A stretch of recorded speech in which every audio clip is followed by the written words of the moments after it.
नमस्कार दोस्तों, स्वागत है आपका हमारे YouTube चैनल भक्ति की शक्ति ज्ञान के साथ में।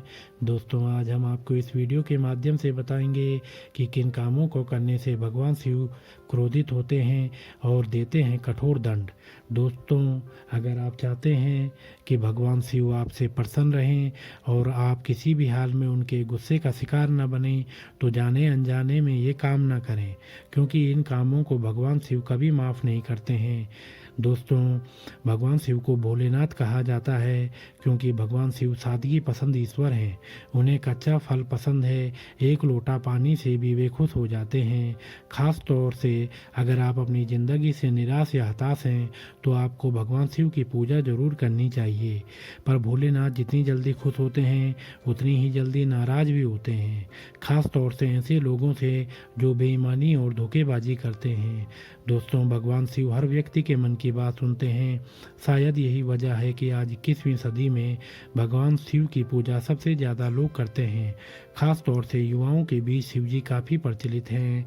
लेकिन भगवान शिव जितनी जल्दी प्रसन्न होते हैं, उनका गुस्सा उससे भी ज़्यादा भयंकर है। दोस्तों, शिव पुराण में कार्य, बात, व्यवहार और सोच द्वारा किए गए कुछ काम वर्णित हैं जिससे भगवान शिव कभी क्षमा नहीं करते। ऐसा व्यक्ति हमेशा ही शिव के कोप का भाजन होगा और कभी भी सुखी जीवन व्यतीत नहीं कर सकता।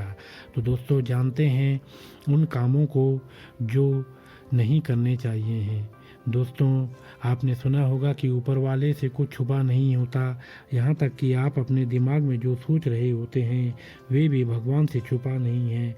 इसलिए भले ही बात और व्यवहार में आपने किसी को नुकसान न पहुँचाया हो, लेकिन अगर मन में किसी के प्रति कोई दुर्भावना है या आपने किसी का ही सोचा हो तो यह भी पाप की श्रेणी में आता है।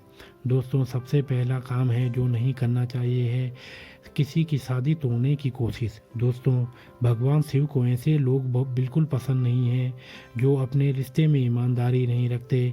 खास तौर से किसी दूसरे की शादीशुदा ज़िंदगी को तोड़ने की कोशिश करने से भोलेनाथ नाराज होते हैं और इस पाप को कभी क्षमा नहीं करते। दूसरे के पति या पत्नी पर बुरी नज़र रखना या उसे पाने की इच्छा करना भी पाप की श्रेणी में आता है। अगला है पैसों की धोखेबाजी। दूसरों का धन अपना बनाने की चाह रखना, पैसों की हेरा फेरी करना और धन संपत्ति लूटना भी पाप की श्रेणी में आता है। भगवान शिव के लिए अक्षम्य अपराध है। अगला है कष्ट देना। किसी भोले भाले और निरपराध इंसान को कष्ट देना, उसे नुकसान पहुंचाना या उसके लिए बाधाएं पैदा करना की योजना बनाना या ऐसी सोच रखना भगवान शिव की नज़रों में हर हाल में माफ़ी न देने योग्य पाप है। अगला है गलत रास्ता अपनाना। कुछ लोग रास्ता भटक जाते हैं पर सही निर्देश मिलने पर वापस सही रास्ते पर आ जाते हैं। पर कुछ लोग ऐसे भी होते हैं जो सही सुझाव मिलने के बावजूद बुराई का साथ नहीं छोड़ते और बुरी राह को खुद चुनते हैं। ऐसे लोगों के पाप अक्षम्य होते हैं। अगला है दोस्तों बुरी सोच। शिव पुराण के अनुसार जिस प्रकार आप किसी का बुरा नहीं करने के बावजूद उसके लिए बुरी सोच रखने के कारण भी पाप के हकदार और दंड की श्रेणी में आ जाते हैं, उसी प्रकार भले ही आपने अपने कार्य से किसी का बुरा न किया हो, लेकिन आपकी बोली अक्षम्य पापों का हकदार भी बन सकती है। अगला है गर्भवती महिला को कुवचन। किसी गर्भवती महिला या मासिक के दौरान किसी महिला को कटु वचन कहना या अपनी बातों से उनका दिल दुखाना भगवान शिव की नज़रों में अक्षम्य अपराध और पाप है। अगला है दोस्तों नुकसान पहुंचाने के लिए झूठ बोलना। किसी के सम्मान को हानि पहुंचाने की नीयत से झूठ बोलना छल की श्रेणी में आता है और अक्षम्य पाप का भागीदार बनाता है। अगला है दोस्तों अफवाह फैलाना।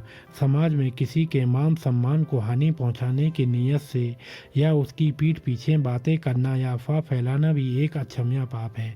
तो दोस्तों, ये थे वे काम जिन्हें करने से भगवान शिव क्रोधित होते हैं और आपको कठोर दंड देते हैं। तो दोस्तों, अगर आपको यह वीडियो पसंद आया हो तो आप हमारे चैनल को लाइक, कमेंट, शेयर, सब्सक्राइब अवश्य करें दोस्तों, और बेल आइकन दबाना ना भूलें, क्योंकि हमारी आने वाली सभी वीडियो आप तक इसी के माध्यम से पहुंचती रहेंगी।